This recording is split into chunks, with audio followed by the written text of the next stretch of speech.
This is what they're doing to prepare for this type of scenario. That way they can try to keep everything in order, to keep everyone safe.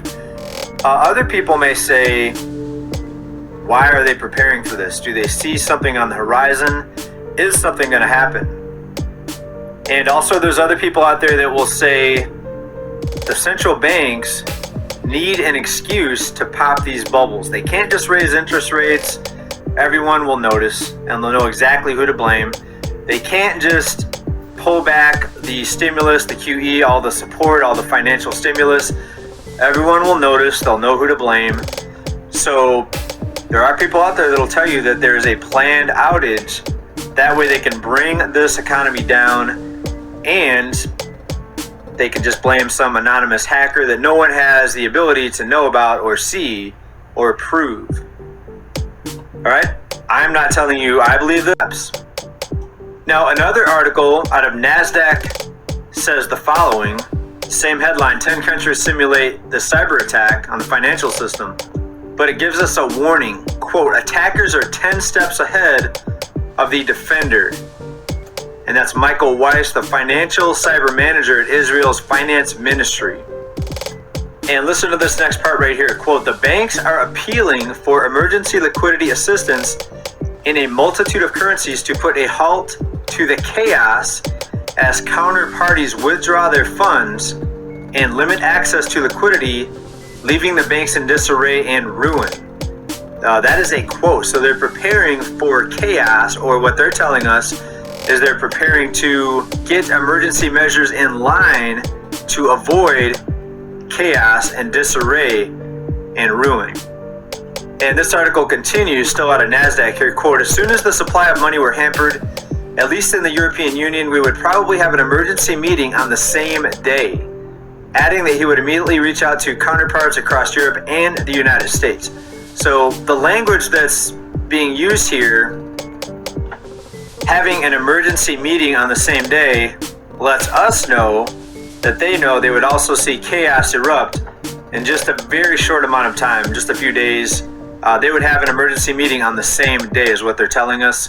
Again, I'm not making any predictions. I don't have a crystal ball. I'm just letting you know what they're preparing for. It's up here as we come across information that FEMA is planning guidance for a response to a nuclear detonation. And this is all supposed to go down in about 48 hours or so, roughly.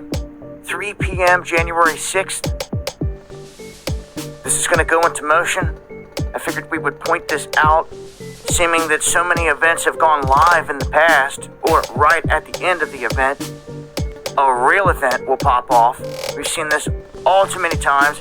Shoutouts to BeardFed that got this to me, and we covered this first on the live stream. Make sure you're catching those because they're packed full of information that's censorship free. But this raises questions as to what do they know? What's really going on? It was just yesterday that they announced that some of the biggest players on the globe, Russia, the United States, China, the UK, France, they all said none of them could win a nuclear war. They flat out said this, and then it raised this question, well, why are you continuing to produce them? Well, in this alert that they put out over here, FEMA.gov, they've got it to where if you want to, you can end up coming over and watching this. They've got a Zoom passcode and everything that you can punch in. But one thing that really caught my attention at the end of this is the word air bursts. They're going to provide updated guidance on a wide range of nuclear detonations, including larger detonations and air bursts.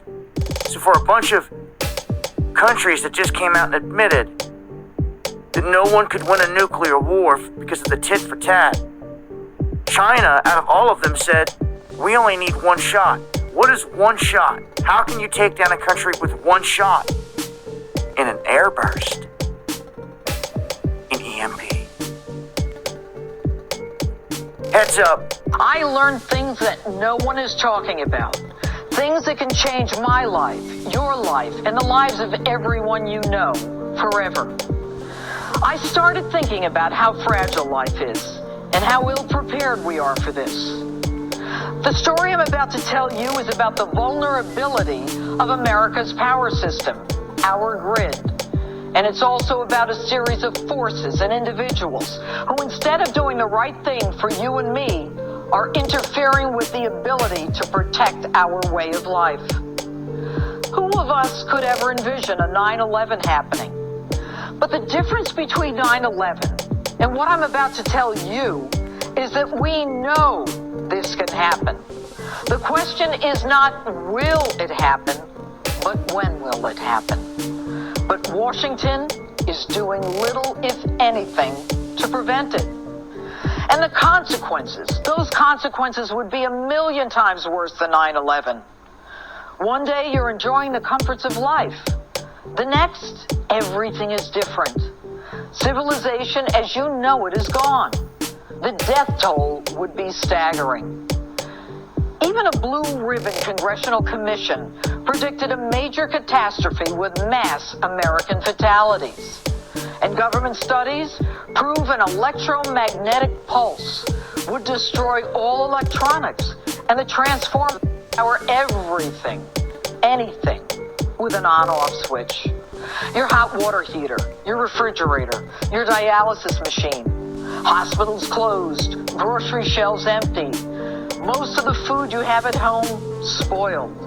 And forget about your bank accounts. What you have in your pocket is all you can access. The disaster that I'm talking about can be unleashed naturally by an intense solar flare or deliberately by an enemy detonating a nuclear weapon in the Earth's atmosphere. Now, the Earth is exposed to an intense solar flaring roughly every 150 years. The last time it occurred was 1859. Do the math. We're due. Reports are that our grid has already been penetrated by our enemies, leaving behind software programs that can compromise it. Now, I'm not saying this to panic anyone, but everyone, including our enemies, knows that an artificially created electromagnetic pulse will shut down all power, which risks our survival. What's even more frightening is that this can be prevented.